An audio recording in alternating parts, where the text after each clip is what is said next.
그런데 이제 그 일반 국민들도 네.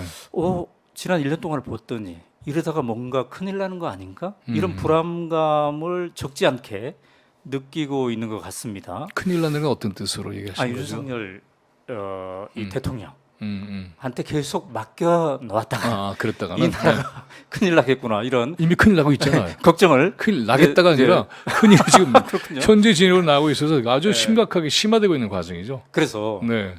이제 핵심적인 오늘의 질문은 네. 그래서 어떻게 될 것 같는가에 대한 건데 말이죠. 네. 지금 퇴진을 요구하고 있단 말이죠. 네. 거의 1년째 요구를 하고 있는데 어떻게 되는 겁니까? 이렇게 보여져요. 네. 그 뭐냐면은 촛불 국민들의 의지는 점점 강력하게 결합되고 있고요. 그리고 그러니까 윤석열 정권은 내부적으로 점점 자멸수를 던지고 있고 네. 이번에 보면은 워싱턴 포스트와의 회견도 수습이 안 되게 돼버렸잖아요. 네네네. 대통령이 이렇게 말씀하셨다라고 주장을 했는데 아닌 게 드러났잖아요. 자기들이 볼 때에도 감당할 수 없는 망언을 한 거예요. 네네네. 어떻게 수습할까요? 안 되는 거죠. 음. 그리고 이제 이런 과정을 거쳐서 민주당을 비롯한 야당도 훨씬 더 자신감을 가지고 정치적 전투력을 발휘하지 않게 기대를 해요.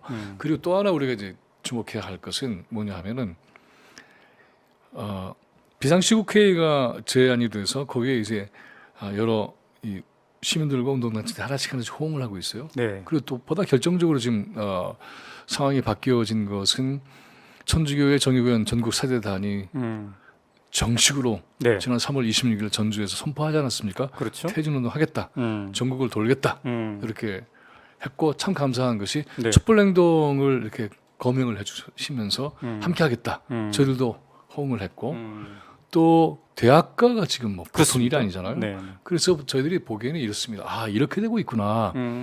어떤 조직적인 연대가 없다 하더라도 네. 도처에서 이 역사와 이 정세를 보면서 도저히 가만히 있을 수 없다 하는 분들이 들불처럼 일하고 있다. 이것이 역사의 총합이다. 네. 이 힘이 끊임없이 모이면은 굳이 어떤 이 연대한다는 게 사실은 조직 간에 연대하는 게 쉬운 건 아니에요. 네. 각자의 정세관도 다르고 조직 입장도 있을 테니까는. 그런데 이것들이 어느 순간에는 하나하나 거대한 바다에 합류하는 그런 날이 오지 않을까. 네. 그러면서 이것이 실질적인 어떤 우리가 기대하지 못했던 상상 이상의 연대와 합류가 돼서 역사의 물줄기를 뚫어내지 않겠는가. 네. 그거는 누구도 막을 수가 없다. 자, 지금 이제 들불처럼 번지고 있다라고 말씀을 하셨는데 가장 요즘에 주목을 받았던 것 중에 하나가 천주교의 정의구현 네, 사제단의 네. 움직임이지 않겠습니까? 지금 매주 월요일 날 네. 윤석열 퇴진 목소리를 내걸고 미사를 지금 하고 있는데요. 발언도 굉장히 세요. 이거는 그 촛불 행동하고 미리 사전에 좀 교감이 있었던가요? 그런 건 아니에요. 전혀 아니고. 왜냐하면 계속 저희들이 소통하고 있었죠. 네. 소통을 하고 있었고 그리고는 이제 천주교 사제단은 정말 이왕 일을 딱 냈으면 결과를 확실히 봐야 되는 결정을 내려야 되잖아요. 네네. 그래서 결의를 다지는 일이 있죠. 네. 근데 이런 얘기를 그 어느 한 신부님이 얘기를 하시더라고요. 네. 사제단은 75년도에 형성이 됐잖아요. 이 네. 정의구현 전국 사제단은 한 번도 헛발질 한 적이 없다. 이게 명언이에요. 명언이에요. 그래서 네.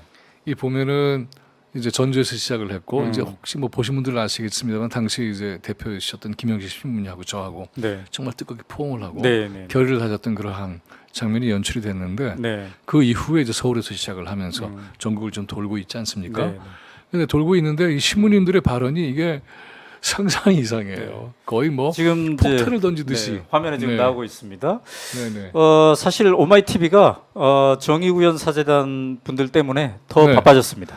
그렇죠. 네, 토요일에는 맞습니다. 촛불행동 네. 생중계하느라 월요일은 또 저기 월요일은 또 저기 하느라. 맞습니다. 근데 더 바빠지게 생겼어요. 앞으로 네. 또 불교계도 나선다는 맞습니다. 거지 않겠습니까? 5월 20일 날 이제 네. 불교계가 네. 촛불행동의 현장에서 이제 그 앞 시간만 다르고 네. 시국법회를 합니다. 아. 그래서 이렇게 해서 집결하는 거죠. 함께 집결을 하면서 이 힘이 어디로 가는가 하는 건 너무나 분명하지 않습니까? 자, 지금 우리가 네. 이제 천주교 신부님들이 이렇게 나서는 거고 많은 분들이 주목을 하고 또 그 발언의 강도가 네. 촛불행동 상임 대표의 발언 수준을 거의 버금가는 때로는 능가하는. 그래서 버금가는 정도가 아니고 이게 상상이 하기 어려울 그런데 정도의 지금 말씀하세요. 이제 불교계가 또 앞으로 합세한다고 네. 그랬는데요. 그 불교계의 어떤 그 흐름 네. 강도는 어떻습니까? 불교계는 지금 현재 일종의 기득권을 유지하는 조계종이 있지 않습니까? 네네네. 그러니까 불교의 전체가 그 흐름을 만드는 건 좀 어려운 것 같은데 네. 그런데 이건 아니다라고 생각하는 이 네. 불교계의 지도자들이 네. 계시잖아요. 음. 뭐 딱 예를 하나 들자면 명진 스님 같은 네, 분 네, 네. 계시잖아요. 이런 분들이 힘을 모아서 아. 그래서 이 정권은 더 이상 용납할 수 없다. 그리고 시간이 갈수록 고통만 깊어질 뿐이고 네. 그리고 하루라도 있게 한다고 하는 것은 본인을 위해서도 불행하고 국민 전체를 위해서도 불행한 것이라는 결론이 내려지는 거죠. 그러니까 이 전체는 이제 오연호 대표님 질문한 내용을 보자면 어떻게 보십니까?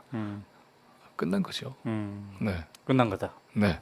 끝났을 뿐만이 아니라 이제 이런 과정을 통해서 국민들이 이미 새로운 정치적으로는 끝난 거다. 끝났다고 봐야 돼요. 윤석열 네. 정권은 네. 이미 정치적으로 네. 끝났다. 네. 이게 수습이 안 되는 상황으로 계속하기 때문에 수습이 안 되는 상황. 왜냐하면 예를 들어서 이렇게 하면 금방 아실 거예요. 일본과의 관계 수습 안 되게 했잖아요. 네네네. 그다음에 그 수습이 안 된 상태를 가지고 미국과 관계를 맺는 거예요. 네. 그리고 돌아오는 거예요. 네. 제목이 나와서 제가 좀 기록했습니다. 그 누가 반기겠습니까? 네, 그리고 네, 그것을 수습하고 수습하는데 그때마다 안 되는 거잖아요. 지금 안 되는 일을 수습하려고 하다 보면은 무리수를 쓰게 되고 거짓말을 하게 되고 이렇게 해서 국민들을 속이게 되고 그래 국민들을 속이고 거짓말하는 정권이 오래 갑니까? 못 가죠. 또 하나 주목할 거는 이제 대학가의 움직임인데요. 그렇습니다. 네, 교수님들 또 네. 연구자분들이 네. 들고 일어나고 있습니다. 네, 여러 대학에서 지금 이제 합세를 하고 있는데 그렇죠. 네. 어제는 성균관대에서 그렇죠. 약 200여 명의 교수분들이 네. 함께 했는데요. 자, 그 화면에 아마 나올 겁니다. 네. 성명서 중에 한 구절인데요. 그 이런 표현이 있어요. 윤석열 정부 1년을 되돌아볼 때 퇴행의 속도가 너무 빨라 숨이 막힐 지경이다. 더 암담한 것은 윤석열 대통령의 임기가 아직도 4년이나 남아 있다는 사실이다. 윤석열 대통령이 지난 1년간 보여준 무능하고도 극단적인 국정 운영을 앞으로 쇄신하지 않는다면 네. 남은 4년을 온전히 지속할 수 있을지 의문이다. 네. 이게 어제 이제 성균관대 그렇죠. 교수님들이 만든 성명서의 일부입니다. 어떻게 보셨습니까? 쇄신 가능성이 없죠. 그러니까 끝나는 거죠. 더 이상 기대할 게 네, 없다. 끝나는 거죠. 그러니까 이제 보면은 현재 이 정세를 표현하는 방식이 네. 심판, 규탄, 퇴진, 타도 네. 그 강도의 수준이 여러 가지로 복합되어 있지만은 그러나 너는 안 되겠다라고 이미 결론이 내려진 거예요. 그래서 이 결론이 내려진 것을 어떻게 정치적으로, 네. 사회적으로 실현해낼 것인가 하는 문제만 남아 있을 뿐이지 네. 의지의 방향은 이제 일치하고 있습니다. 네.